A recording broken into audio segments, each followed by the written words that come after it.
Hello there, my beautiful friends. Welcome to another episode of the Duality of Life podcast. Super glad that you're here. If you're watching this on YouTube, you see me holding a spatula with a microphone attached to it. Yeah, this is where we're at right now. My actual podcast mic has been giving me troubles over the last month, and so I've kept on putting off recording another episode of this podcast because I haven't been able to figure out my mic. It's like doing some weird tick thing. I don't get what's going on. I've tried different cords, different situations, and it's just not working. So here we are. This is my new mic, and I hope that you enjoy it and get a little giggle out of it, because honestly, it kind of makes me giggle, makes me feel a lot better, because this episode is going to be a little bit personal while also just kind of stepping into the reality of life, hey? This is the whole reason I made this podcast, is to talk about the fucking reality of life, because it's not easy, it's very confusing, it's very confronting, it's very all over the place. It's, life. That's what it is. I feel like we're constantly chasing this forward momentum and this idealistic self that so much of the internet, so much of people want to portray themselves to be. We always want to portray we have it all figured out. But what happens when you're in it and you actually don't know what's next? You actually don't know the step to take. You actually don't know what to do. That is a completely normal part of humanness.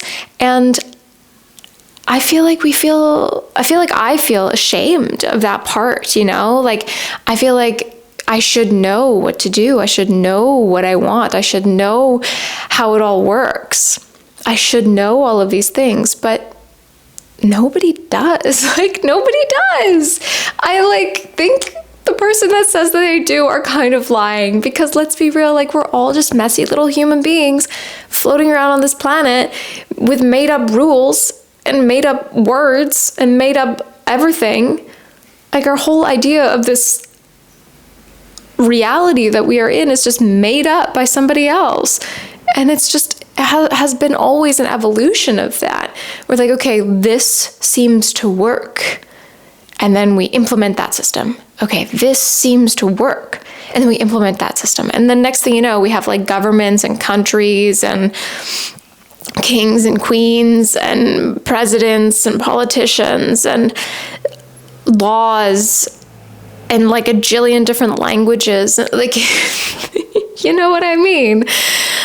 It's just a lot more gooky than a lot of us, take the time to think about. That I know, I sometimes don't take the time to think about. I'm well, this is the world I'm in right now, and this is what I have to deal with, and this is just what I have to do because these systems are already in place, and now I have to da-da-da-da. And although I pretty well never follow the rules, I feel ashamed of not following the rules. But it's they're just made up by somebody else. I'm not out here breaking into people's houses and stealing things or anything like that. But just in the way that I've lived my life, it hasn't been necessarily conventional. And I don't think anyone's life has to be, unless that's genuinely what you want. You can do whatever the heck you want with your life, and that can be scary. And I think sometimes that's where these systems, these religions, these rules come into place, is because it actually takes a lot of effort off of us, and we can just, okay, this is said is the right thing to do. I'm just gonna give my faith to that, and then I don't have to think about it anymore. That is really beautiful, but anxiety inducing for me. I'm just gonna give up. I'm just gonna trust that they know what they're doing. I'm just gonna trust that. What? I'm just gonna trust that this system in place knows what is best for me. That doesn't feel good. That feels weird. I don't like that. Okay, well then now I'm just sitting in this soupiness of trying to figure it out for myself, and I don't know what I'm doing. I don't know what I'm doing. Nobody knows what they're doing. I feel like nobody really knows what they're doing. But seriously, we can literally live our life, a million and gajillion different ways. There are endless opportunities and paths that we could walk down.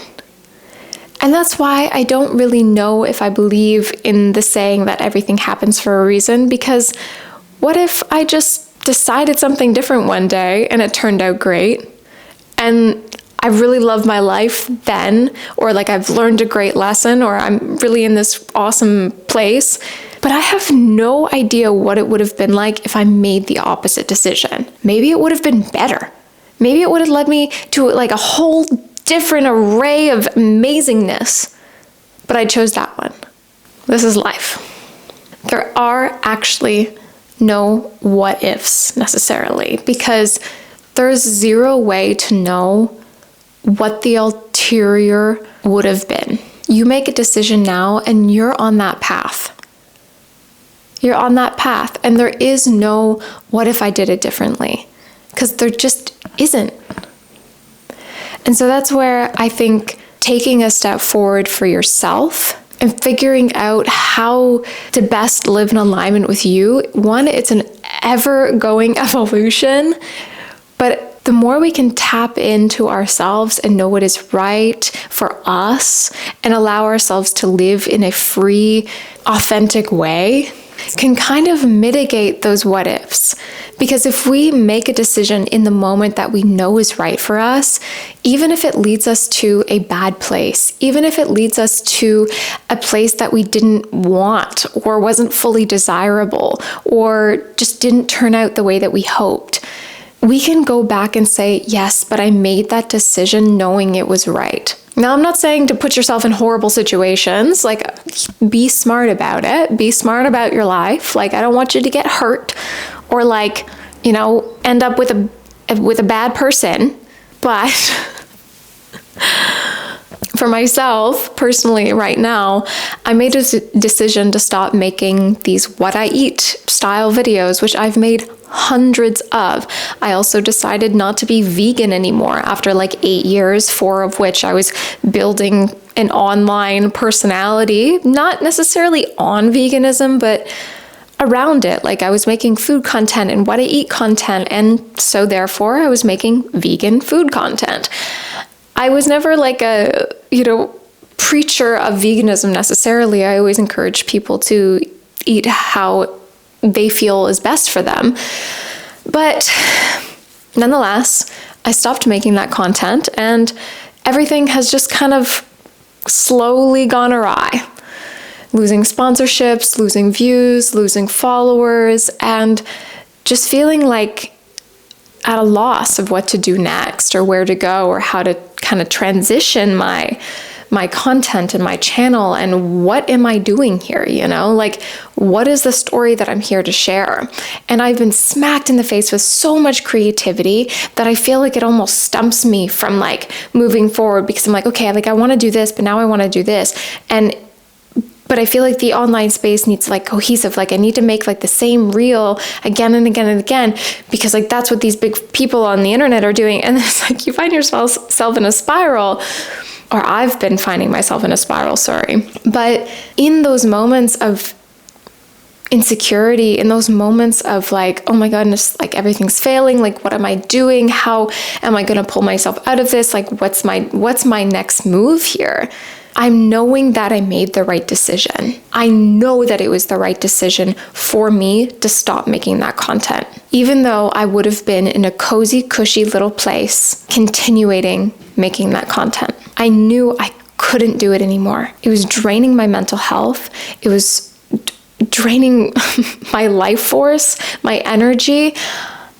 And I just morally didn't agree with it anymore. I morally don't agree with sharing what I am eating every single day. It is not good for people with EDs.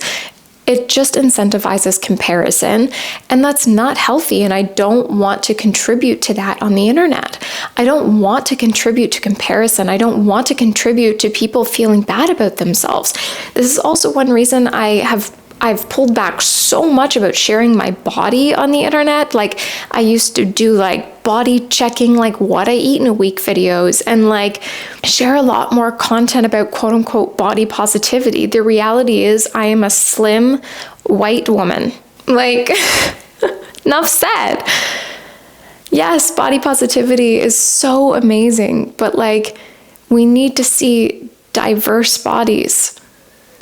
And my body is super valid, and I love my body, and I'm so happy to like, I don't know, share it, but ultimately I don't think that incentivizes the right mindset in people. I think a lot of people can kind of brush past it and feel good and feel motivated and like, look at my body and feel inspired. 100%, there's definitely good in me doing that, but I think it also hurts people as well. And so it's like sticking in that middle of like knowing that I can't be for everybody, but I also don't want to knowingly hurt somebody. Knowing what I know now is I know that content can and would and will hurt people.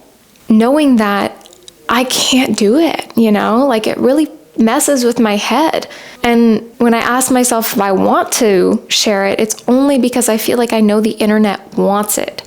Because as a person online, as a woman online, I know the more I share my body, whether it's pointing out its flaws in a very empowering way, or I'm posing all sexy, trying to make myself look perfect. Both of that type of content gets a lot of views on the internet. It does, flat out. I post a reel sharing something about my body, and it doesn't even necessarily get more likes than some of my other content, but it gets a heck of a lot more views. So the algorithm is pushing it more to people. Whether that's because its watch time is longer or whatever metrics that the algorithm is measuring, it pushes it to more people. And I find that deeply fascinating and deeply interesting because us as humans, like it's like ingrained in us to want to watch people that we feel envious of or jealous of or want to be like in some way. And I don't know, that makes me feel icky. That makes me like it's yucky. I don't like it. I don't like it. It makes me feel yucky. And now I'm not saying okay. Now I don't think there's anything wrong with sharing my body, like going about my normal life. Like if I'm trying to, record a scene of something and I am at the beach or in a river and I'm wearing a bathing suit, like I don't want that to be like condemned or like, whatever. I just think like either extremes of, me sharing all of its flaws and all of my insecurities in like an empowering way, or like, me actively sharing my body in like a super sexy posed way. I think both are like, trying to make a point where it's like, yes, like bodies exist and I have to be able to wear a bathing suit sometimes. And sometimes I'm going to record that because that's part of my life. And like, that's reality, but I'm not going to like make it, like I'm not trying to make it a thing. I don't want to make it a thing, Anyways, I'm going on a bit of a tangent right now. All of this is connected, and all of it is to say that I'm in a weird place where I've decided to step away from all of these things, and it's not been easy, and it's not been an overarching success. It's been a failure. Me making the right decision for myself was not the right decision for my business. It was not the right decision for my ability to make money. It was not the right decision for my view count and my followers and my engagement. But I am so much happier. Even though so many things right now are not going in my favor, I know I made the right decision for myself. And to be in that place feels good. I'm proud of myself for that. Yes, of course, I have my other stresses, but I'm proud of myself for that. And it took a long time to make that decision. But because it was an authentic decision, I trust that I'm going to be led in the right direction.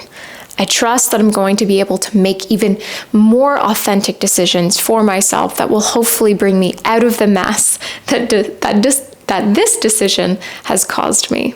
Sometimes you gotta shake it up and mix it all together before, I don't know, I guess the cake is made, before you put it in the oven and pull it out and have an amazing cake. You know, you gotta crack some eggs. What is that saying? You gotta crack some eggs to make some muffins or something, whatever it is. So how do we get to this place of being able to make authentic decisions? Small, micro decisions that feel authentic. Small ways of voicing your opinion. Small ways of leaning into trusting yourself. Small ways of building that inner knowing and inner trust. And it takes time. It takes time. It takes a lifetime. But the more we lean into trusting ourselves on a daily basis with small actions of kindness, small actions of, oh, that didn't feel very good. Okay, how do I react in a way that is putting myself first? These micro nuances of trust.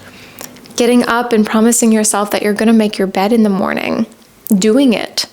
And that builds trust. Take more time for yourself and stretch or meditate or whatever it is, and doing it more often. And no, it doesn't have to be a drastic change, a drastic overhaul, but small things that you can do that build your own trust. The more you do that, the more sense you're going to get for what is right and what is wrong for you. For instance, I didn't just decide all of a sudden to stop making this type of content that I just explained. I tested it out.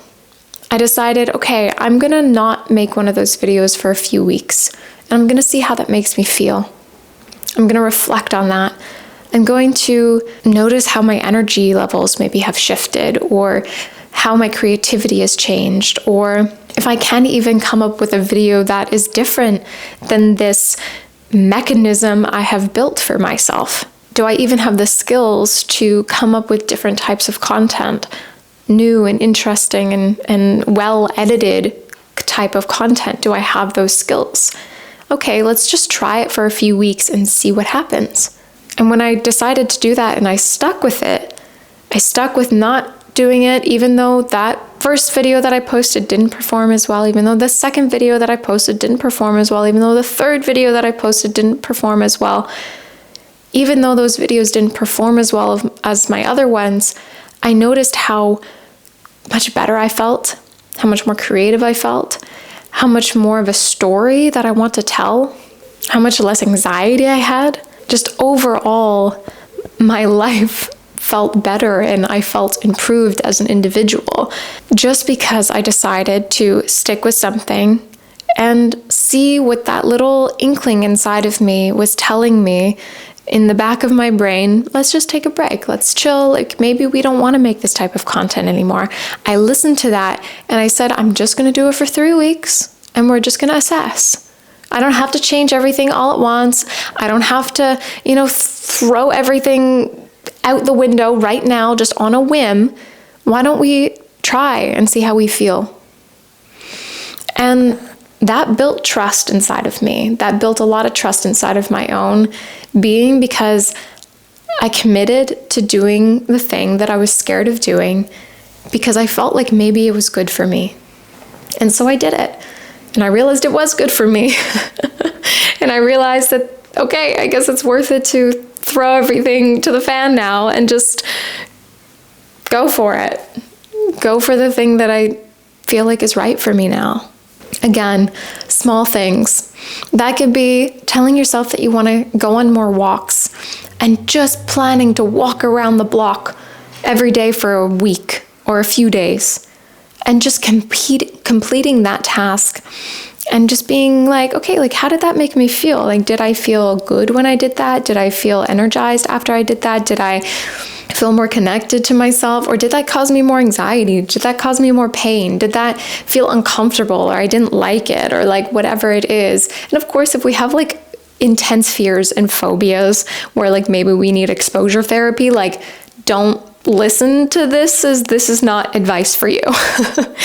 But if you're somebody that's just trying to build trust inside of yourself and habits that lead you to make more authentic decisions for bigger things in your life, then doing these micro things is really amazing, and asking yourself actually how something made you feel. So for instance, I used to brush off touch on dates.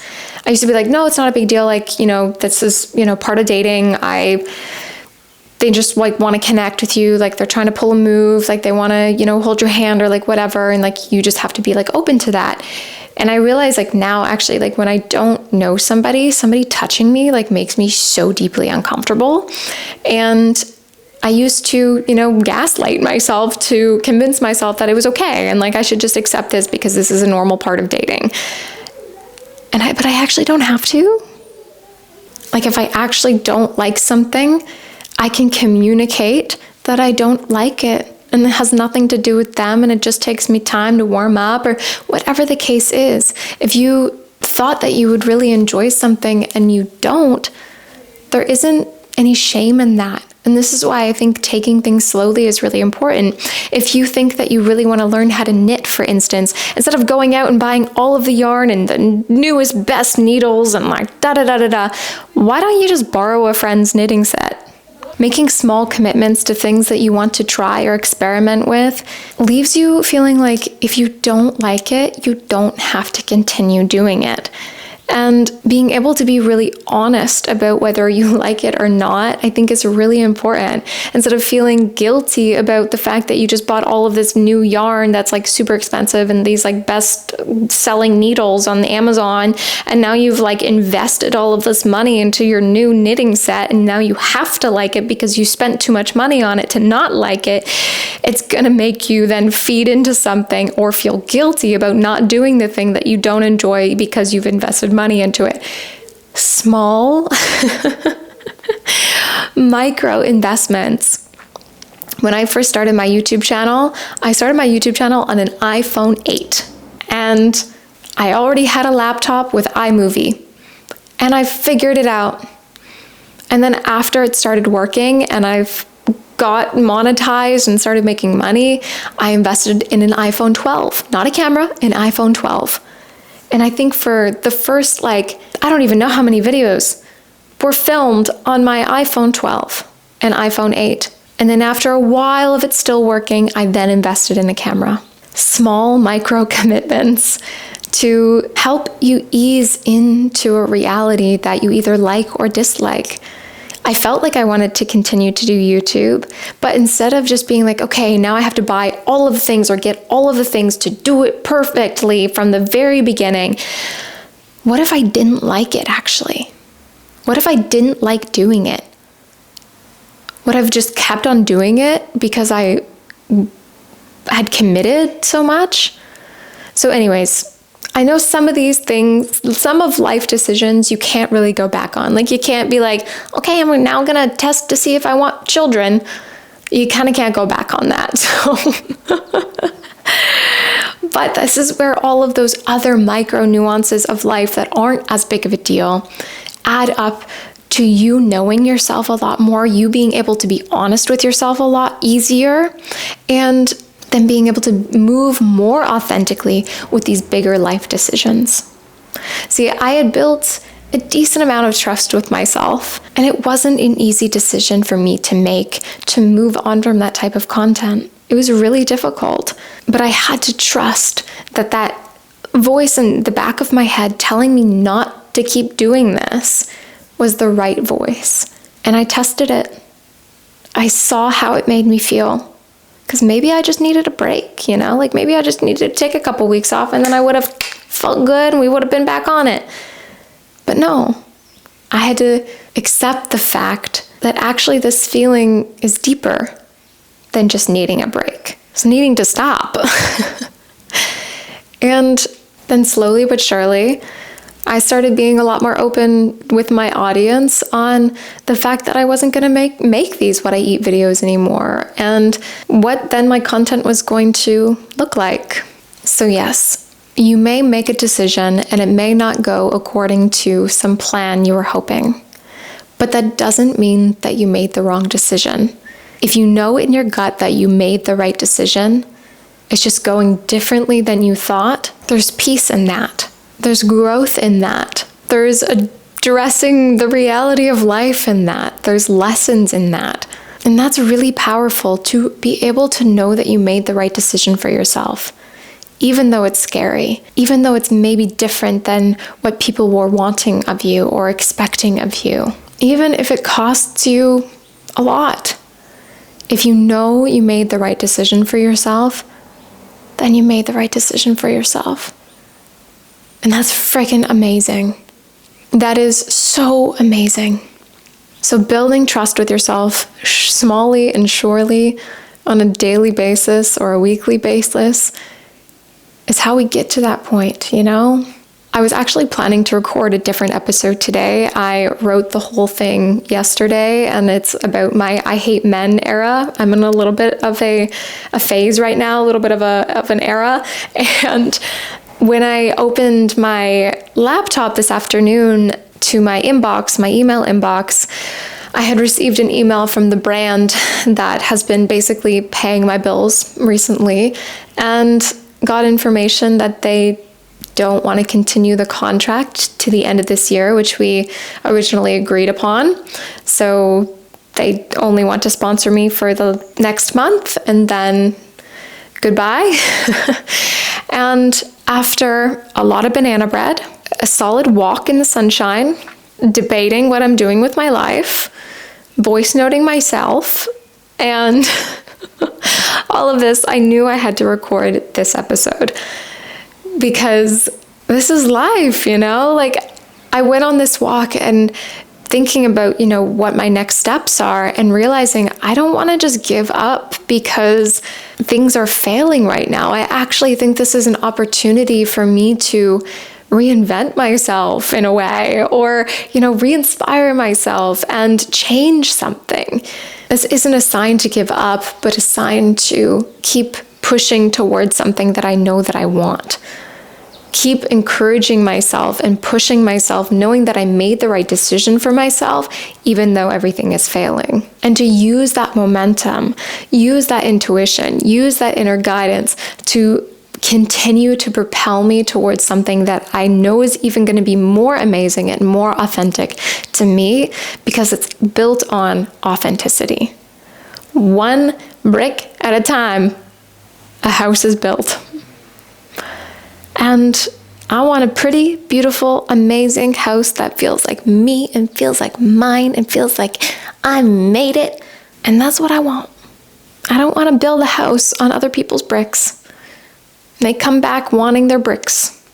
Well, thank you. I'm going to call the episode here, and I really hope you enjoyed it. I'm so grateful for your support. All of my links are down below. If you could hit the like and subscribe button, that truly helps me out and helps me make more episodes as well, because I can dedicate more time to it. If I haven't monetized, help me hit 1,000 subscribers. That would be really great.